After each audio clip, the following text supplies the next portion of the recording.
a long tongue, so he talks like this. Nice. And that's why I like Over the Hedge. Nice. Oh, man. And Kris, welcome to the Big Hammock Podcast, the only podcast where we promote our movie and avoid the seriousness of ourselves. We also chat with indie filmmakers who somehow make movies with zero sleep and tiny budgets. We make fun of Travis, too. So kick back, relax, and swing with us in the Big Hammock Podcast. You can purchase our movie, thebighammock.com. That's the reason why we started this podcast, and we are having some fun with it. About the Big Hammock Podcast time.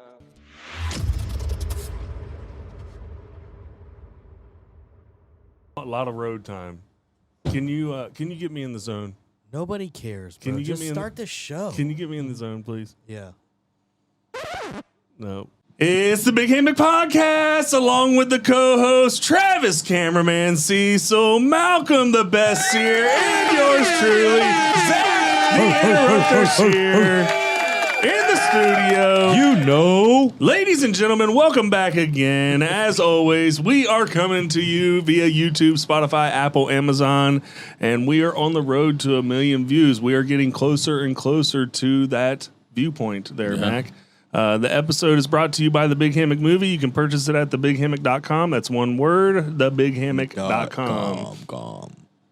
And, of course, this episode is brought to you by Dubby. That's right, Dubby. That's Genderless Energy, big flavor, Big Hammock approved. Use the promo code, The Big Hammock Podcast, for 10% off at checkout, or just go directly at dubby.gg/discount/The Big Hammock Podcast. Look at that.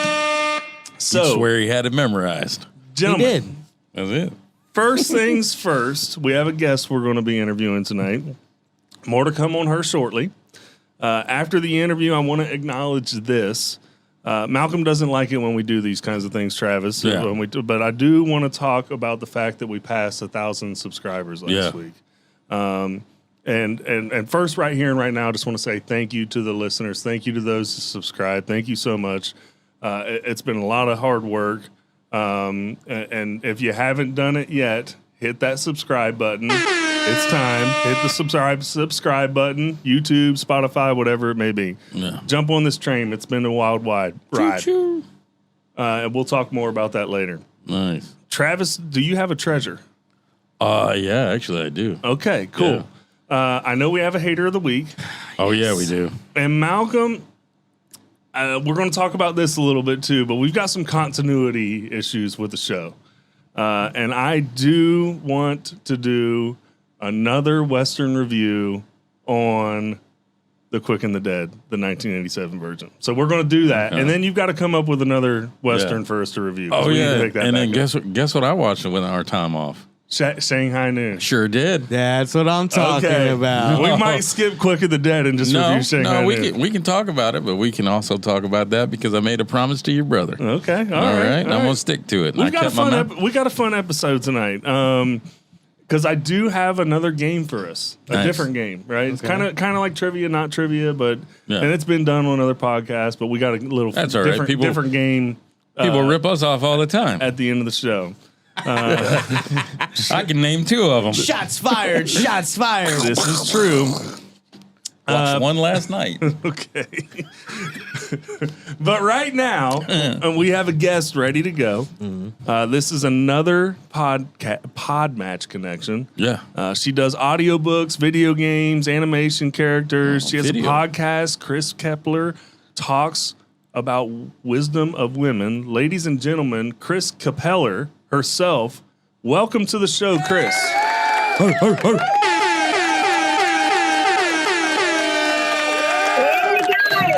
Yeah. Hey, guys, I'm happy to be here. Thank you so much, Kris. The time that you're taking to come on the show and talk to us about your voiceover work, we're really, really excited about this.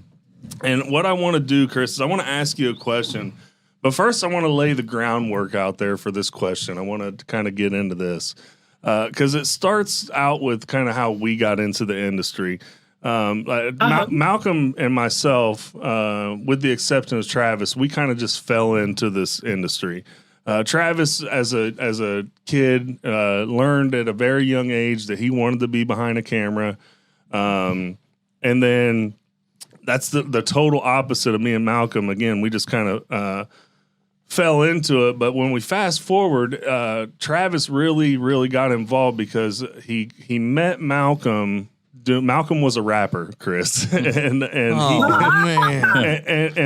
Travis figured his way into the industry was going to be doing music videos for Malcolm. So that's how they met. Yeah. And lo and behold, it did not take him far. well, And it wasn't because of his videos. It was because of my Got me on a podcast. but Kris, I'm telling you all this because fast forward through that connection that they made. This is back in the old Craigslist days. There was an ad that came on about a movie being shot in our local town here in Ocala. Travis jumped all over it, and then he dragged Malcolm along with him. Malcolm did other projects with him, and they did a couple projects across the country together. And then that's when Malcolm got the passion to do his own movie. And then that's when he drugged me along. So I'm telling you all of that. I'm telling you all of that story because I really want to ask this question because we've interviewed so many directors, actors, and I'm be honest with you, Kris, they've all got the same story, right? It's either they grew up and they knew they wanted to be in movies, or they figured out quickly that they wanted to be in movies. They go to film school. Or it's very similar to me and Malcolm's. They kind of just fell into it and got dragged along, and here they are. How did you get involved in voiceover acting? It's so unique. How did you come across that type of work? How did you get involved with it?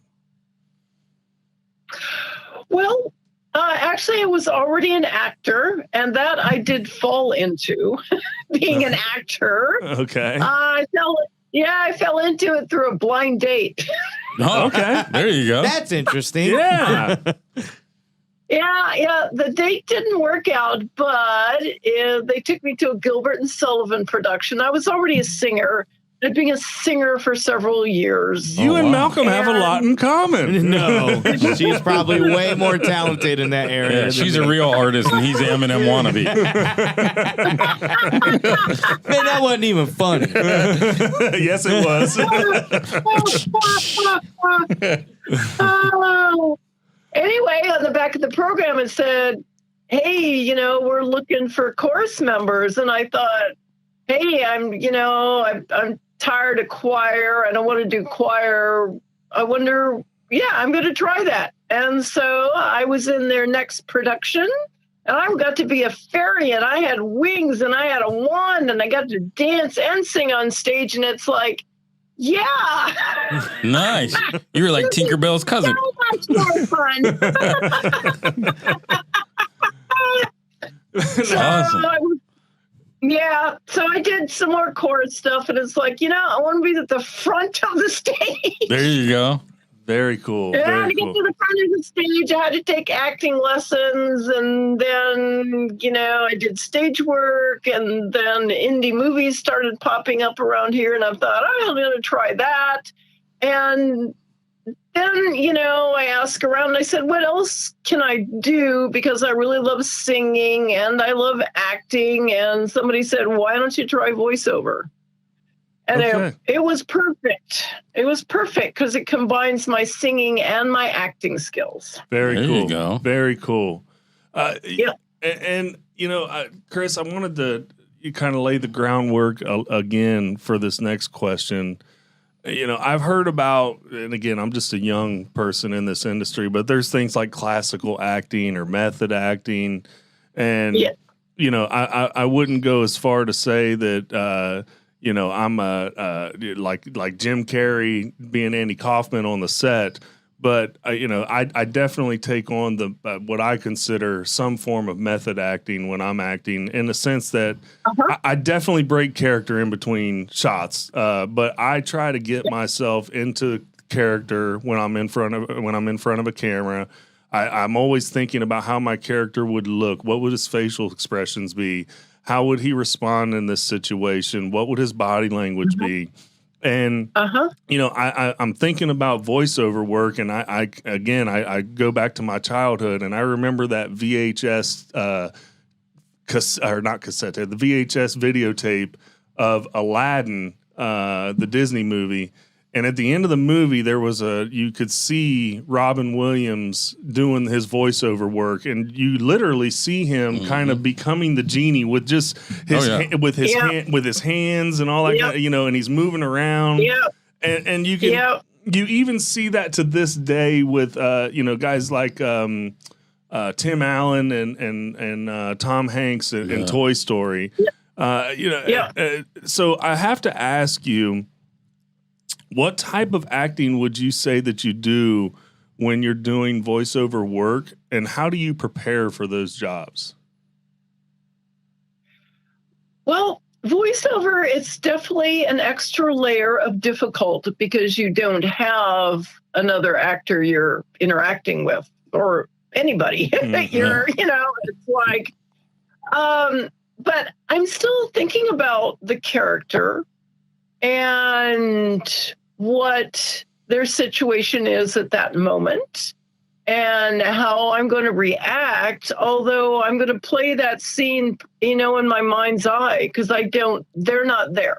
Yeah. That's got to be tough. It is. It is. Voice acting it's not easy unless sometimes, I have, and that's few and far between, where you've got a bunch of other actors in the room with you and you're doing a story, and then you can look at that person and respond. But that's so much of it now is, your own studio at home, and you're listening maybe to a director, but there isn't anyone else, that you can bounce things off of. So it's just like, you need to you're thinking about the character. You probably got, I just did an audiobook, which is a Hans Christian Andersen fairy tale. And there were 3 characters in it. And one was a rooster, but the other one was a cucumber and a weathercock. Oh, there you go. So I've got 2 inanimate objects. You got to bring it alive. I have to think about,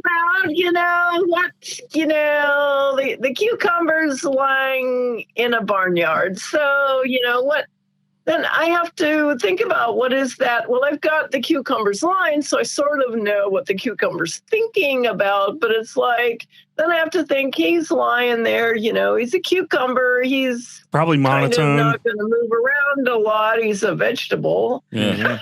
Or could be afraid of the vegan fixing to come get him. Yeah. So, and the weathercock is high up, so he's kind of snooty. Yeah. Now, do you play, when you do that voiceover work, are you all 3 of those characters? Yeah, all 3. Very cool. Wow. And I heard you say that a lot of times your voiceover work is just from your own studio at the house. Yeah. So I am a nerd for home studios. That's like one of my things that I've always loved. What do you record on, and like your microphone, and what DAW do you use? What software do you use? Do you mind? I just have a Rode NT1A. It's not an expensive mic. It's a mic that's very quiet, so it's good for audiobook work. Nice. Yeah, I wanted to follow up too on a question that you had mentioned. You talked about not being in the same studio as other people. You could be, you're I guess the final product has you interacting with other people. Do you ever come across projects where you had in your head that character responding one way, but they completely responded in another, like a total different demeanor? That's a good question. That's a good question.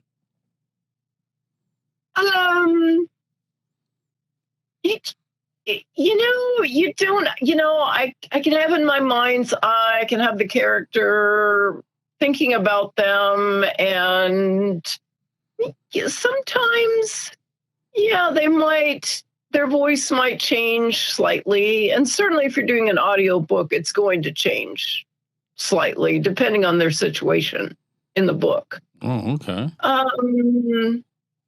But generally I have I have to have some backstory to the character. I have to have some vision for them. And that's probably not going to change once I get started.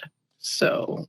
Gotcha. And then one of the other things that I really wanted to go down with you, Kris, is, and again, we're just trying to put ourselves in your shoes for this voiceover work, because again, it's just it's almost, I just quoted Aladdin, but it's like a whole new world, right? Like, we're definitely, but one of the things, the great things that I got to say about working for Malcolm is the autonomy that he gives with his cast, especially in my specific instance, in my experience that I had with him with my character. He sent over the script, and I know this is frowned upon in the industry. But I had to change some of the words to fit me and how I delivered the character to make me more comfortable to act out. And we collaborated so much along the way in that movie, especially even when it came to the actual production of the film. We started to add things in with my character along the way. So my question for you is, how much collaboration do you have with the directors and writers when working on these projects? It really depends on the director and writer. Sometimes they're really involved, and you have directors and writers who don't want any of the words changed. Mm-hmm, yeah. I don't know if I could work for one of them. I'm just saying. I have to say, in film, I found a lot more latitude. In plays, it's like, no, you will say it like that. Yeah, I can see that. Film, I think there's generally more room for improv in film, is what I found.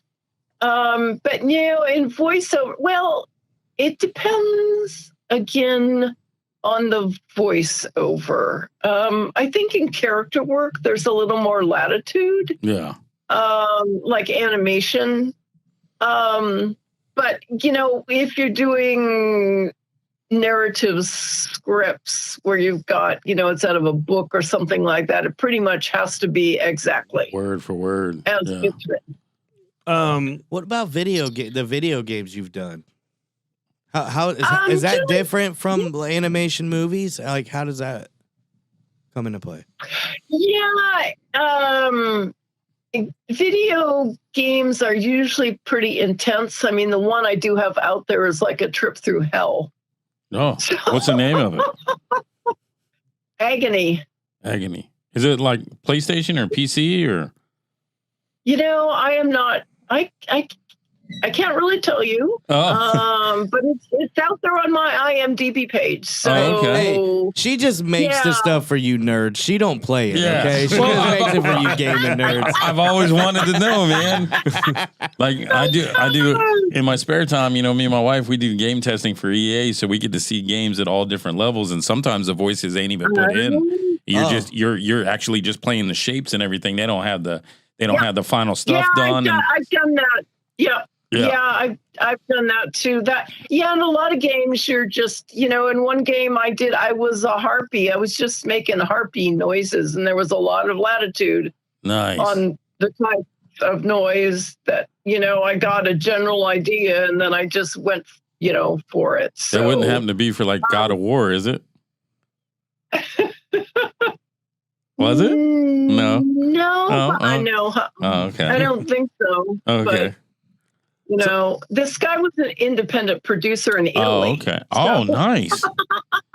Nice. So I got a question for you, Kris. And again, this could be, could be a game, could be a book. What's been your role that you've been most proud of with your voiceover work? Oh, boy. That's a hard question because, I really enjoy so much of what I do. I did an animated film. It's not on my IMDb page, but I did it for a personal project, but she did release it as a film. It was part of her story, and I was actually voicing the voice of her grandmother who had passed away. Okay. Wow. That was really a cool project to work with her cool. on. Yeah, so personal to her. And I think that was one of the coolest. That was definitely the coolest animation. That is cool. Yeah, that would be because that I worked on. a lot of emotion. Do you ever notice your voice in unexpected places? I haven't at this point. Okay, no, I was just curious. I can answer that. The Big Hammock Podcast. And here's one that I'm going to really step out and geek out over. Is there a voice that you could do for us? Oh, that's going to be nice. Well, I think one of the hardest I ever had to figure out was a children's book again. And she wanted very different voices for 10 different animals. Wow. And, snakes are kind of easy. Bees are kind of easy. And it's like, what the heck does an aardvark sound like? Oh boy, man. An aardvark.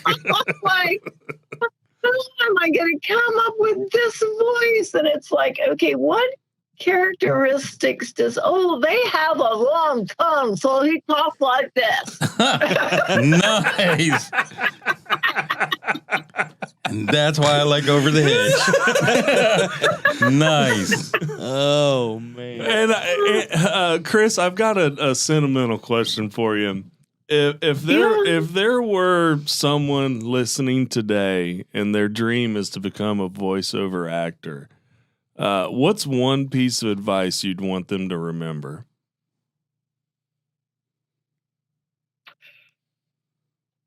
That no matter how fun you may think it's going to be, it's a job and you need to treat it like a job. There you go. Good Very advice. cool. Good advice. Absolutely. Boys, do you guys have anything else? Kris, you have just you've amazed me. I'm super glad we got to talk to you. No, I definitely got a question. Like animations, films, and all that stuff. Do you ever just sit back and watch a finished product and just be in awe because you're like, man, I'm like 3 or 4 of these voices on screen. Like, how does it feel to see a finished product? It's very satisfying. Yeah. Some of the most fun has been when I've gone to a premiere, and I think it was a student film, premiere of a student film. Oh, nice. And it was really great, to sit there and watch it. But then the guy in front of me stood up, turned around and went, oh. We've experienced that too. Wow, I didn't expect to see one of the characters on the screen sitting behind. Classic. Kris, you were talking a little bit before the show about the going for the independent actress job. Mm-hmm. And, I wanted to, number one, we can come back and talk to that. But, obviously, I do know that there's several times where we come across the industry where we, try out for something and we don't get the gig, right? Has there been any scenarios where you've turned down work? Not acting work. I have turned down the occasional audiobook because it's like, no.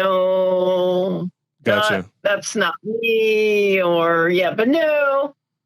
No, that's cool. That's very cool. Not, I was just curious.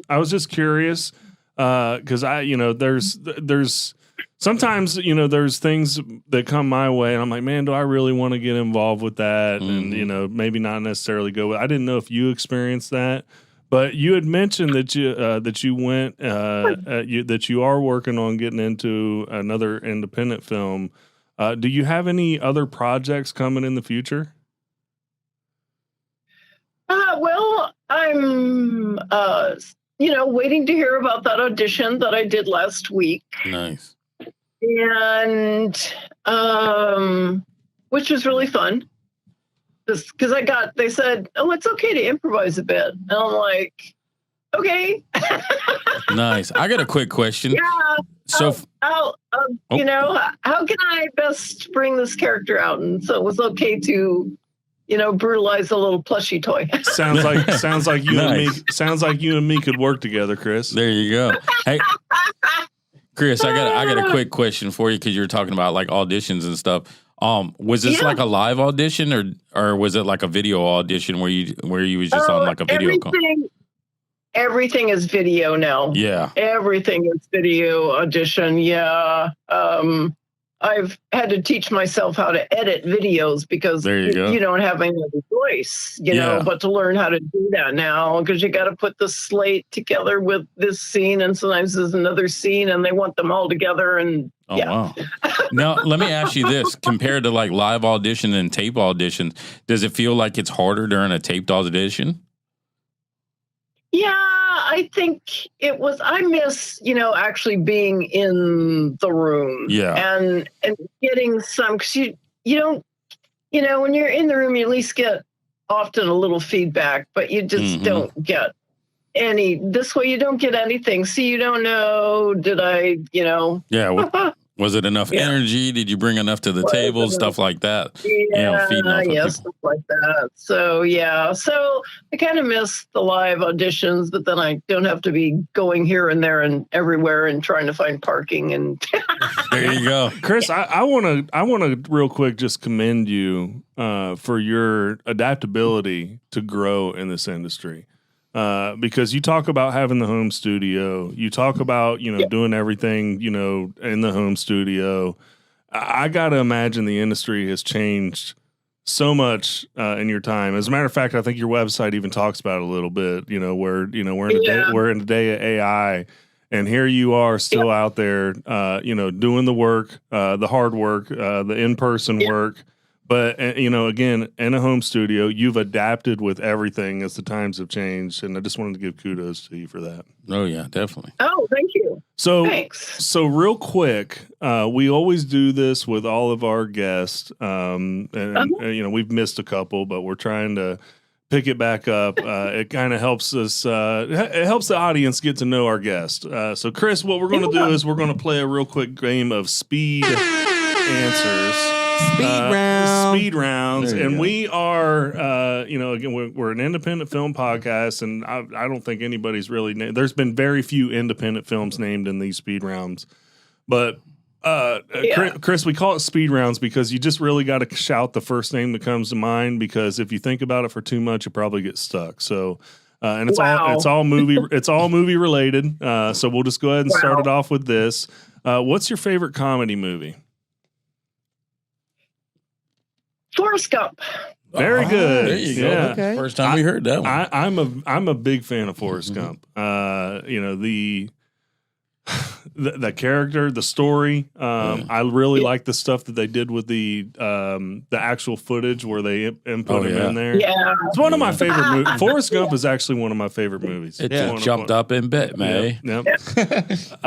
Your favorite? Your favorite action movie? Oh, the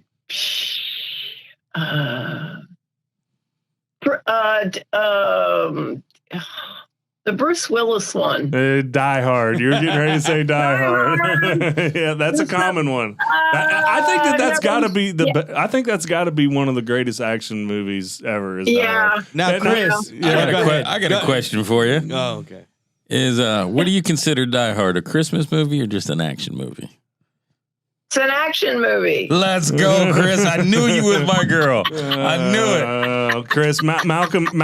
Team Tribe, baby. Travis is a believer that, Malcolm and I definitely are hard proponents that Die Hard is a Christmas movie, and Travis says it's not. So yeah.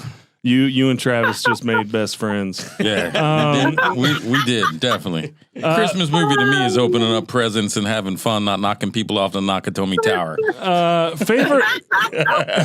Favorite romance. It could be romance. It could be rom-com, romance, whatever it may be. Oh, Cousin Cuisine. It's French. Okay. Cool. And it's it's the original French version. Okay. Favorite horror, favorite scary movie. Seven Witches, the one I'm in. Hey, there we go. Speaking of Seven, where can that be found for the audience?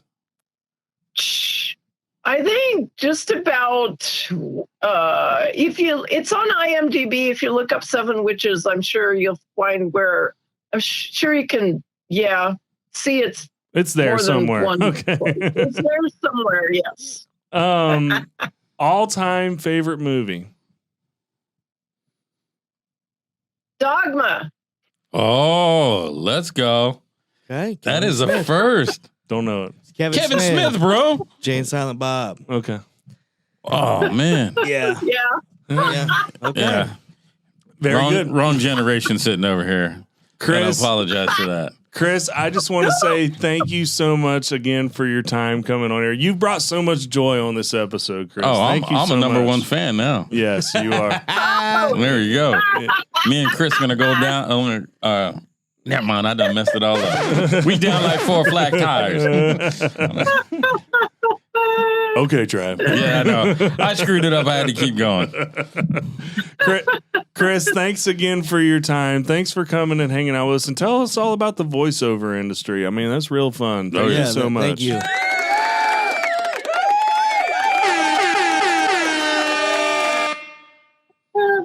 You're welcome. Have a good one, Kris. You too. Thank you. See ya. It's a lot of fun. Yeah. Bro, I liked her, man. A lot of energy. A lot of fun. A lot of energy. Love it. Different avenue. Great job there, Trav. Yeah. Another pod match. Yeah. Another pod match. So it's very interesting being involved with this network because, I mean, it's just, there's so many different versions of people involved with film that we get to talk to now.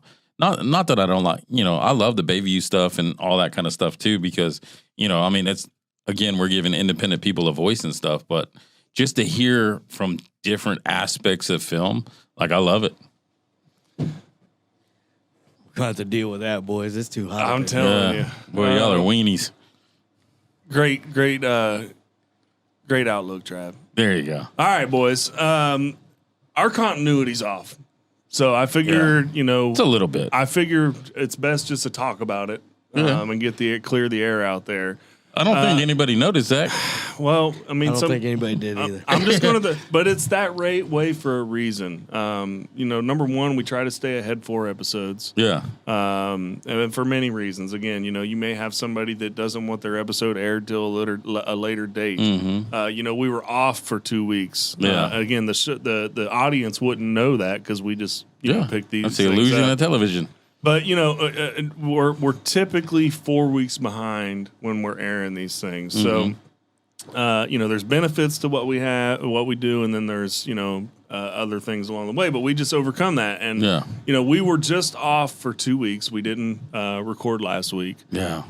In the middle of that, we surpassed 1,000 subscribers on YouTube. Thank you again, audience, for subscribing. Oh, yeah. But I just want to sit back there for a minute. Malcolm doesn't like talking about all this kind of stuff, but I want us to just pause real quick. You got to call me out. Yeah. Because you don't like it. I know. What I mean? Well, it's just... it's growing. I know what it is. And again, the audience may not pick up on this, but Malcolm he doesn't want to become too prideful and arrogant, and I respect that and I admire that. But, for me, this is a big deal, Malcolm.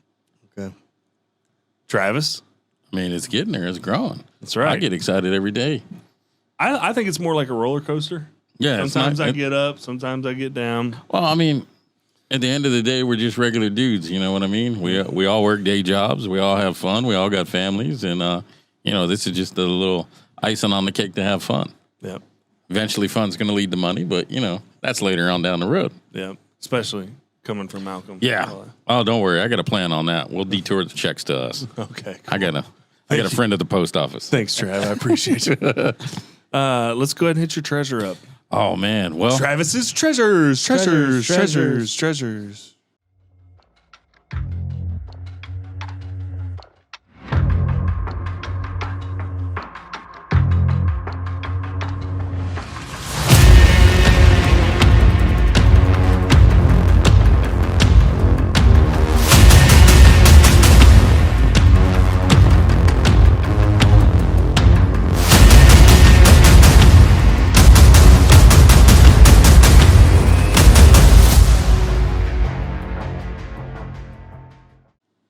So pretty awesome, man, with the treasures this week. I'm going to kind of gear it more towards Malcolm because there's been a few episodes, he gets into his Western reviews and different stuff like that, and it kind of feels like we don't really add to that, right? Just because I watch horror doesn't mean I don't like Westerns, so this is going to be Western based. One of my favorite television shows is Yellowstone. Like, I really am really in love with Yellowstone. I love the direction that it's going and everything like that. But past couple days, I went back all the way to the beginning. And I'm not just talking about Yellowstone. I'm talking about starting at 1883 and going forward. Matter of fact, I got 2 more episodes to watch tonight, and I'm pretty caught up until, 1944 comes out, because that's one of the next chapters. And what it got me thinking about was kind of like my parents' generation. Like, they had Lonesome Dove, and they had all them great miniseries films, right? Robert Duvall. I mean, you list goes on with cast. And it really got me thinking. It was like, man, what true Western story.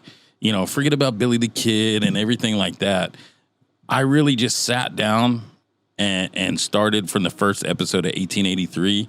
And I really fell deeper in love with the actual Yellowstone universe, because I started thinking about it. I was like, that's our generation of Lonesome Dove. The storytelling and how they, I'm talking accurate, not the stuff we learned in school about the cowboys and the Indians. And because Taylor Sheridan, before he came out with this stuff, he really dug deep into what they were wearing, what was the true history behind a lot of the Indians and the different tribes and everything, down to the accuracy of how they did their headdresses and how, just all the moving parts, things that you don't learn in school. And then I really fell in love with that story and to see the struggle of this family. And it just keeps growing and growing, because we already know what the outcome of Yellowstone is. I mean, it's been so epic. I mean, the show ended a few years ago, but now the spinoffs are, you got Marshall's here. Dutton Ranch just started with their new chapter in Texas, because, and it was just such a beautiful story. And, I mean, I really, really connected with it a lot more this time, the second go around, than I did the first go around. Because you understand when you're watching Yellowstone how important that ranch is and that land is. But when you go back all the way to the beginning to where they first found this property, and Mr. Dutton was sitting down talking with the Indians, and he was like, in 7 generations, my family's going to come back and reclaim this land. And it just clicks, because you go back to the last episodes of Yellowstone, and you get to see that fruition come true. And, I got a lot of respect for a good Western story, good accuracy and everything. And it's kind of crazy, because every once in a while, real life pops into it.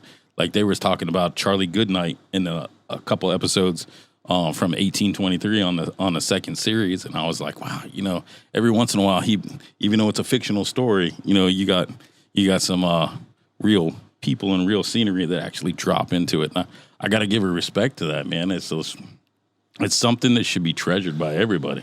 My brother talks about it. I haven't watched it, but my brother I think my mom, my dad, my brother, they all watch it. I have not started to yet. But I mean, you might get me hooked now. I tell you what, man, it's some of the greatest writing and greatest acting that you see from top actors from that Western world.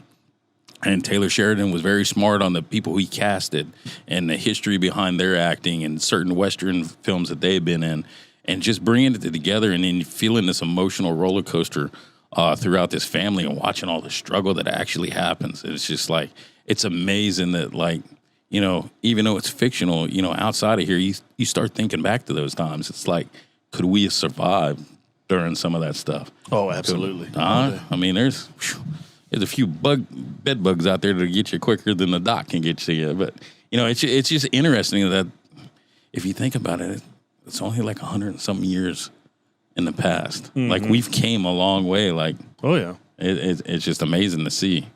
So that's really my treasure. Travis's treasures. Good one. Yeah.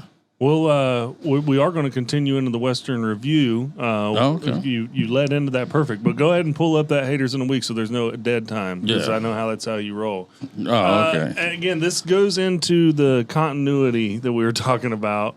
You know, this past episode that we just watched live with everybody, we had a glitch in the system, Malcolm, and He didn't want it released until last week. That's why it was out of continuity.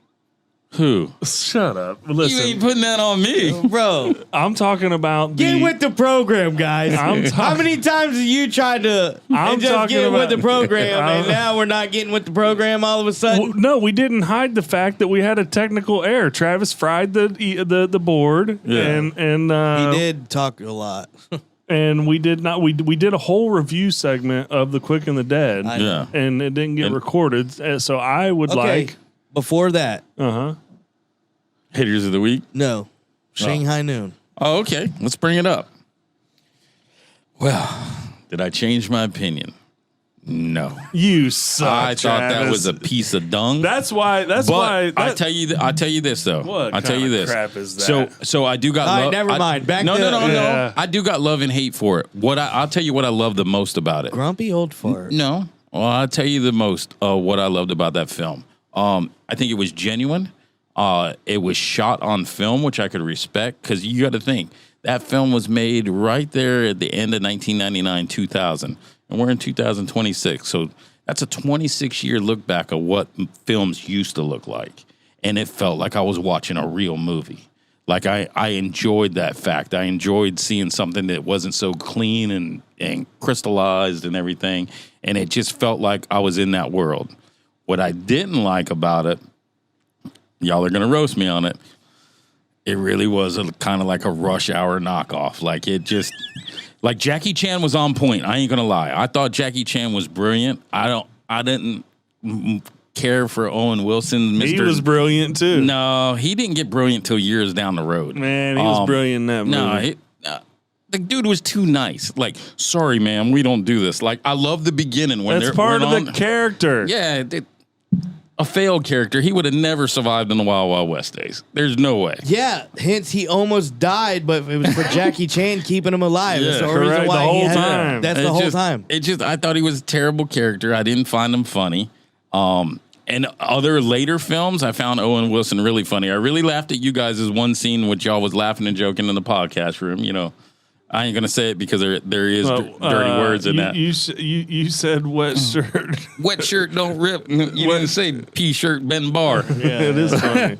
But I mean, I laughed at that. I really did laugh at that. I didn't like I know it was a comedy film and stuff like that, but when you have your main guy be the guy who should have been working on the railroad as a slave, be like the Chinese Grand Wizard, like that would have never happened in the Western days. I'm sorry.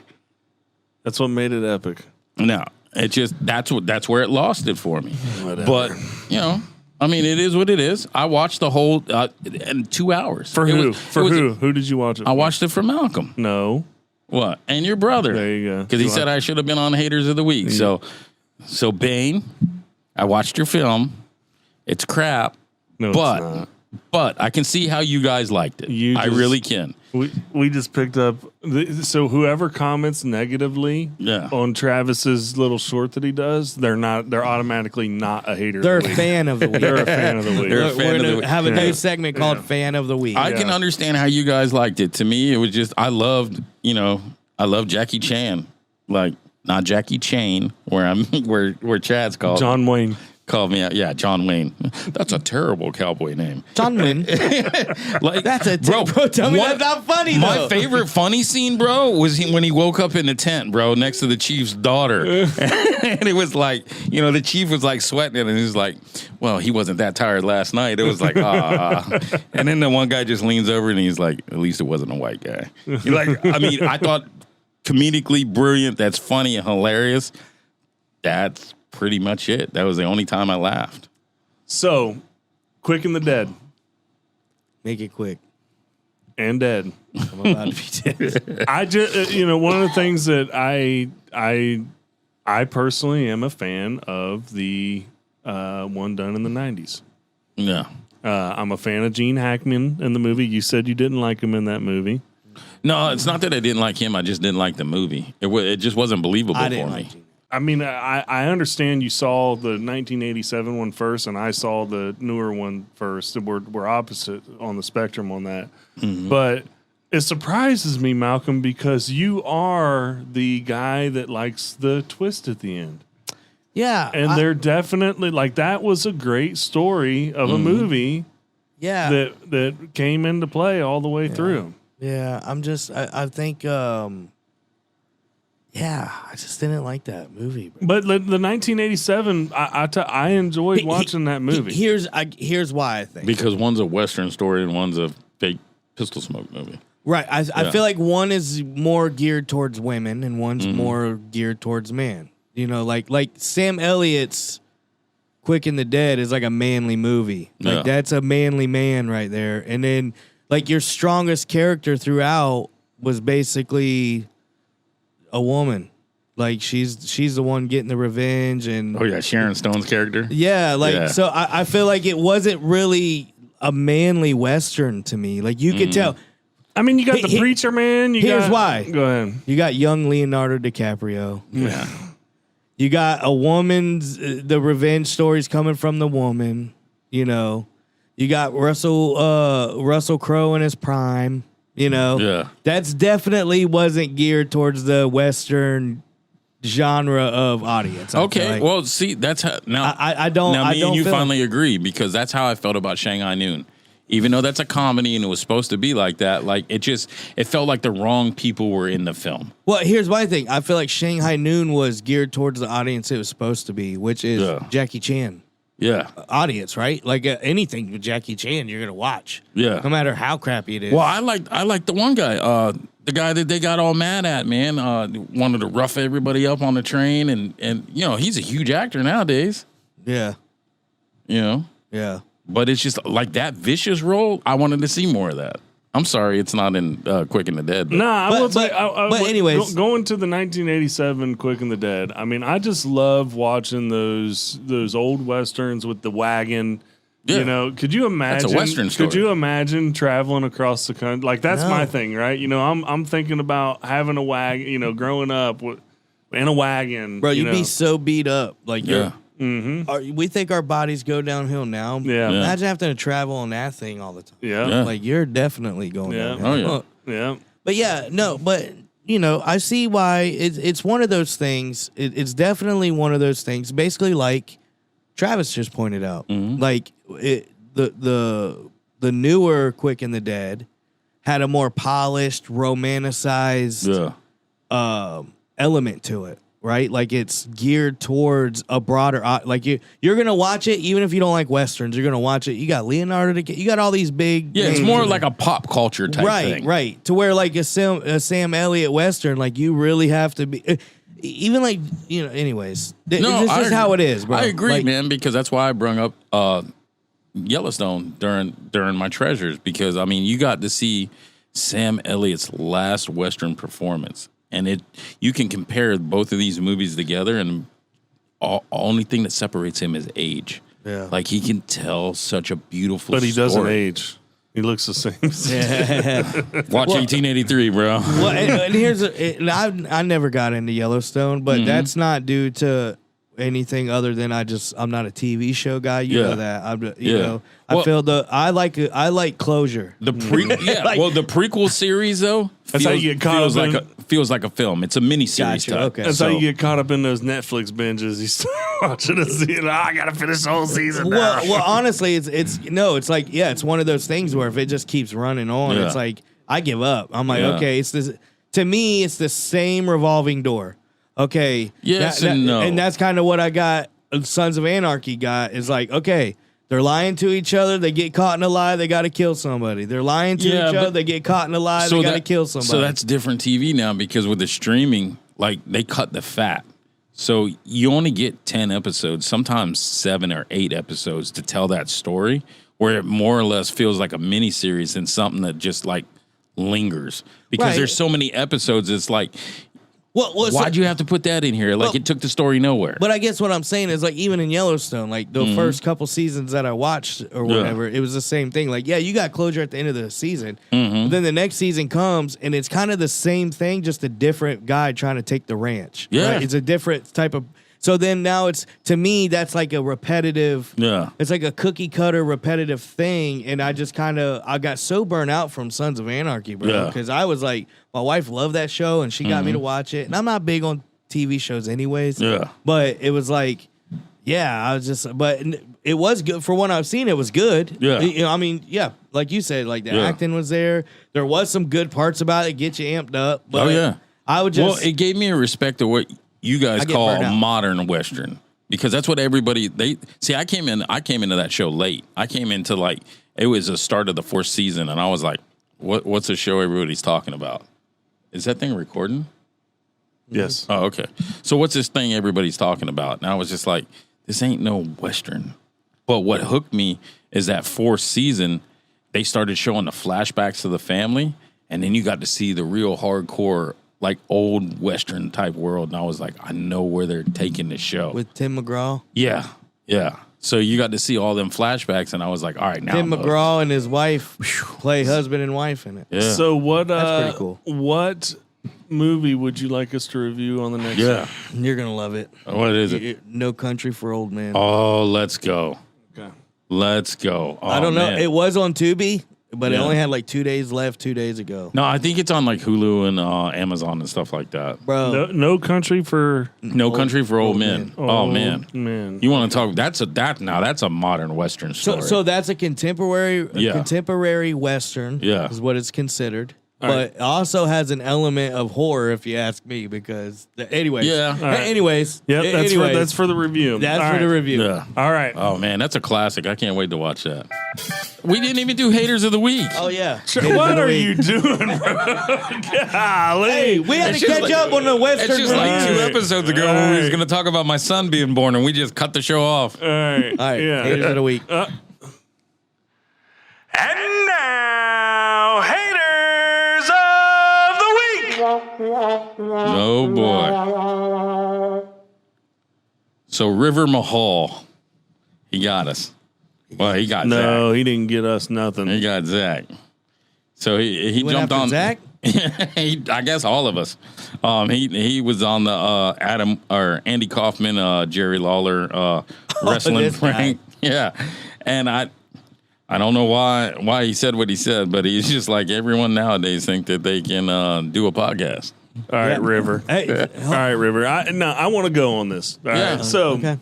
All right, let me subscribe to him. He's only got 2. this one bothers me, but it shouldn't. And it kind of picks up on back onto the comment of the fact that, you know, all the work we've done to get to 1,000 subscribers. Yeah. Right. It hasn't been a cakewalk. No. Right? But it's like, you know, when you get into a comment like that, Malcolm, and you think, you know, okay, how do you take a comment like that? You know? don't. Just Yeah. hear me out, Okay, right? okay, like, okay. you know, because on the surface, when you make a statement like that, right, you just look at the facts and you take the facts of the statement, right? The truth of the matter is, a statement like that, if you're just going to take that comment factual, he's right. Yeah. Yeah. Anybody can be. You can go to Walmart. Anybody can go to Walmart right now. Well, this stuff didn't come from Walmart. Very true, right? Yeah. But I'm getting at that, right? Yeah. But literally, and it's proven, right? Because there's millions of podcasts out there. Oh yeah. You know, and it's not a jab at those millions of podcasts that are out there, but just go look at them. Oh, And yeah. what I mean by that is, number one, kudos to them For trying. for trying. Yeah. Right. You know what I Yeah. mean? Kudos to them for trying. But you do look at a lot of them, and it's been 6 months since they've done something. It's been 2 years since they've done something. It's been, we have continuously done this. We've evolved.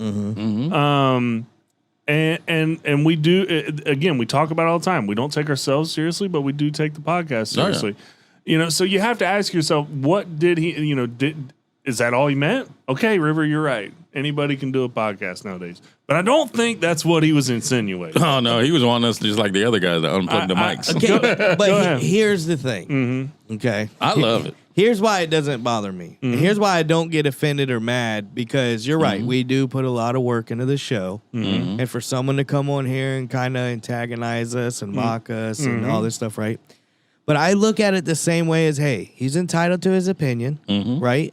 Just like Travis craps on Shanghai Noon, right? And have we ever even came close to making a movie like Shanghai Noon of a production? No. Right? But we're entitled to our opinion. Yeah, right? correct. So it's like in the same instant, it's like, but guess what? Just like Shanghai Noon got us to watch their movie, which we like it, but guess what? Yeah. They got him to watch their movie. Yeah. We got him to watch our. I'm not, I'm not taking away from any of that. Whether he right? liked it or not. I'm not taking away from that at all. I'm not taking away from that at all. Right. At the end of the day, if he wants to crap on our show, anybody can crap on our show. We welcome that when we did our movie. If you want to crap on our movie, crap on our movie.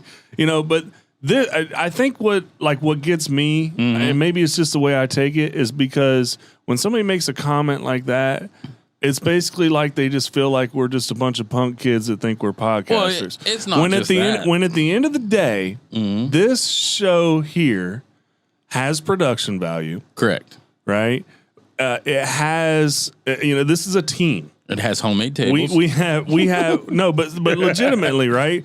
We have hosts. We have co-hosts. Yeah. We have a studio.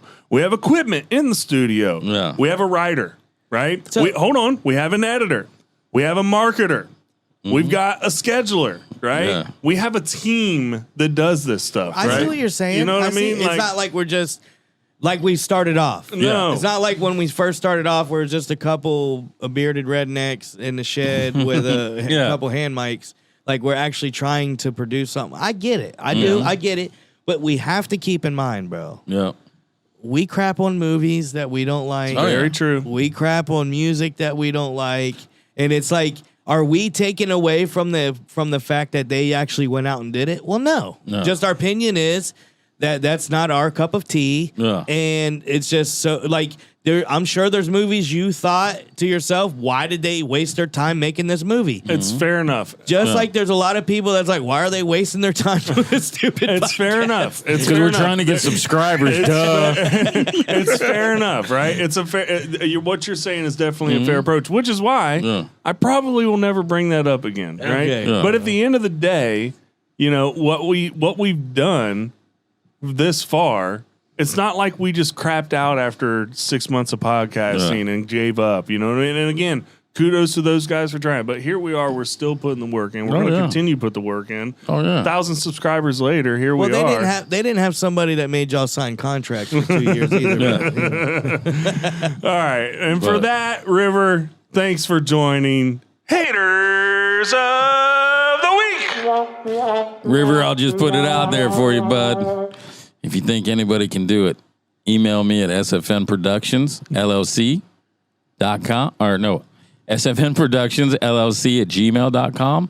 We'll book you on the show and have a little conversation. I'd love to hear your side of the story. That would be nice. Yeah. That'd be fun. We've never had a hater on the show, so it would be nice. You know? Yeah, we have. Who? You.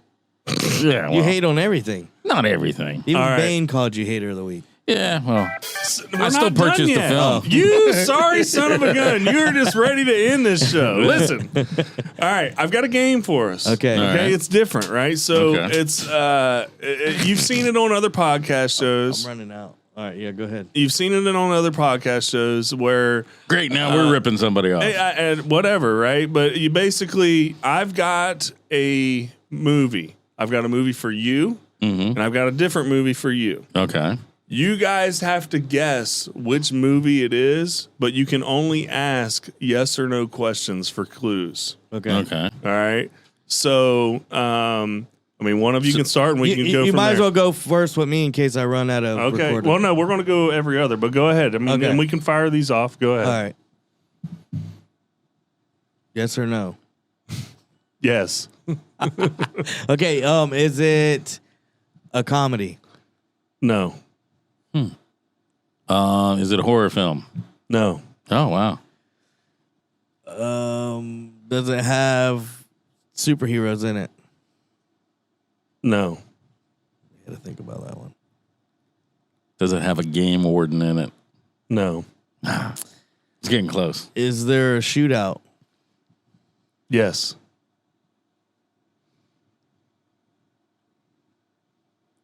I don't know. You know what? No, I don't remember a shootout. I don't remember a shootout. I thought it was a comedy. Your film's a comedy? No. he No. said no. You stop paying attention to his movie. You figure out your movie. Well, I mean, if it ain't horror, I mean it. Is it a period piece? No. I don't know what a period piece is. Like, does it? What year was it filmed? It's a yes or no So, question. bro, here's the thing. You can't even answer half the questions, Yes. yes or no, because you This need. is like the worst. I'm going to tell you this 20 much. questions. Both of you guys know these movies without a shadow of a doubt. So it's got to be yes or no. Everything I ask has got to be yes. Okay. You're next. Was it filmed in the 90s? No. Was it filmed in the 90s? Maybe. It's definitely released early 2000s. So that's not You got a different movie. okay. Does it have cops? Is there cops? No. We're gonna be here all night. Is the main character a male? Yes. Yeah, there you go. That narrows it down. Yeah. Is it a Jim Carrey film? No. Is it an ensemble cast? I don't know what that means. Just say yes. It's an ensemble cast. Okay. Means is there more than one main Yes. character? Yes. Does it happen during Christmas? No. Is it Die Hard? No. I don't. This is. Oh, Is there a kidnapping? No. Book of Eli. No. Stop guessing movies. I'm trying to think of stuff. Is there drug dealers? No.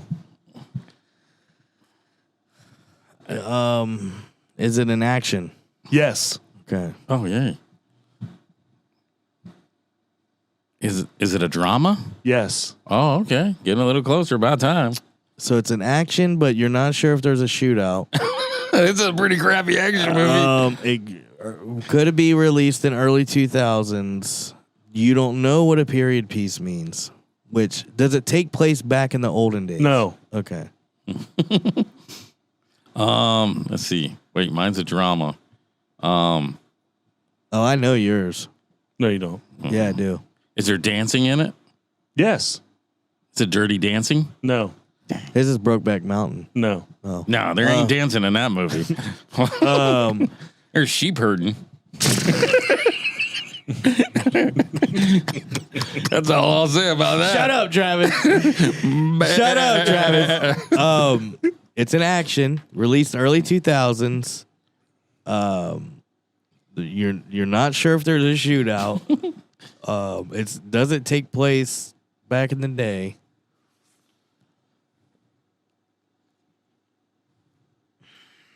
Is there ninjas? Kinda. Kinda. No, not really. The characters are not ninjas. So it ain't turtles or three ninjas. Oh, wait a second. Hold on. Let's see. My turn. It's a drama. It's got a guy in it. Are they in school? Yeah, some of them are. Some of them are. Okay. So I only got 2 guesses on that.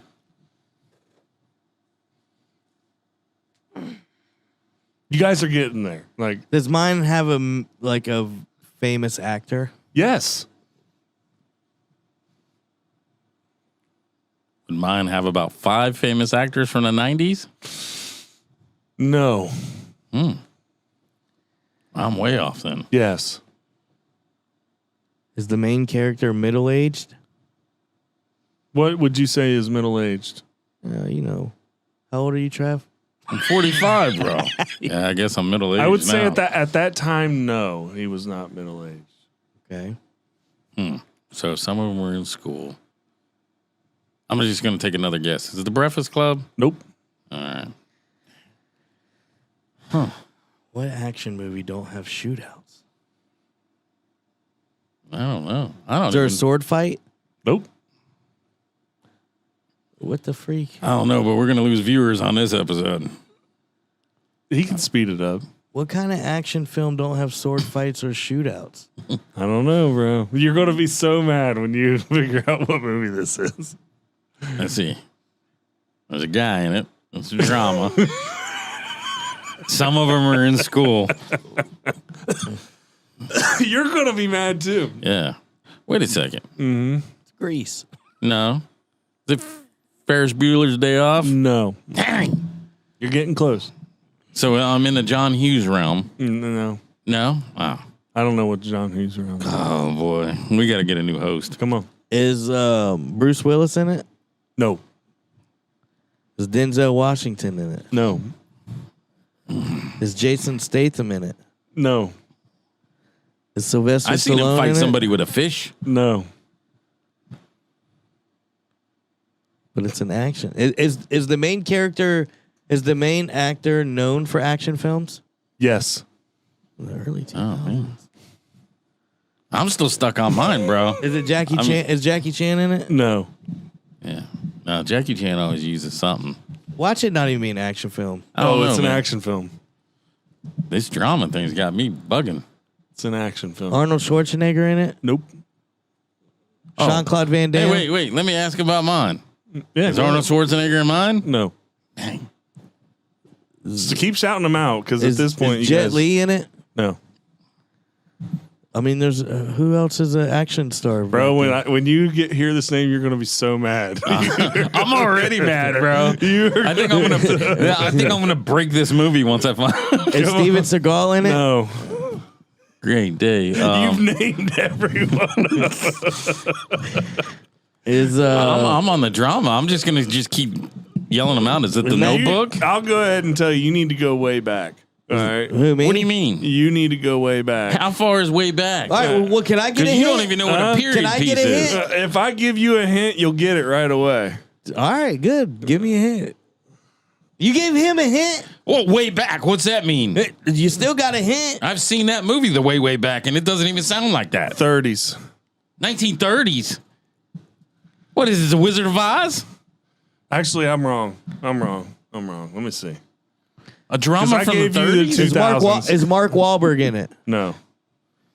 You gave me a film from the 1930s. How old do you think I am, No. Zach? Stone Cold Steve Austin in it? No. I mean, yeah, you're running out of celebrities. You might as well say The Rock. I don't think there is any other action stars from then. Wait. Wait. Is it he said no ninjas. No, that ain't a ninja. That is a ninja. He knows. No. Mr. Miyagi is a ninja. He ain't no ninja. He is a ninja. He Kung Fu. That's not. That's not a ninja. Yeah. Oh, okay. Well, All right. 70s. 70s. Yeah. Oh, man. A drama in the 70s? Is there karate in it? I wouldn't call it karate.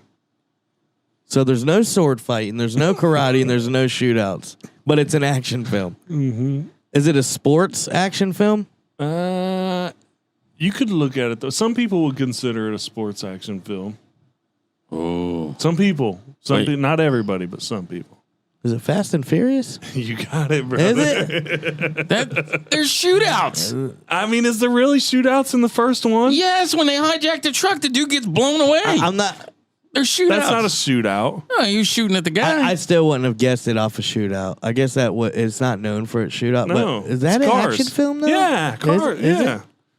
I guess I did miss Vin Diesel. I Yeah. mean, he's the only one. Yeah. Yeah. Okay. All right. Well, you got that one. So I beat Travis. I'll speed that up as if that was my first guess. There you go. Don't do that. What was Travis? I don't know. Yeah, just go ahead and name it. Willy Wonka and the Chocolate Factory. Wow. Thank you, Gene Wilder. Get back to doing what you do best, Zach. Listeners, Wow. like, share, subscribe. Please whatever subscribe platform after you're this going. episode. You know how we gained 1,000? We just lost 6. See y'all next time. Thank you. Oh, man. I thought you guys do a lot better than that. Yeah, that's a weird one.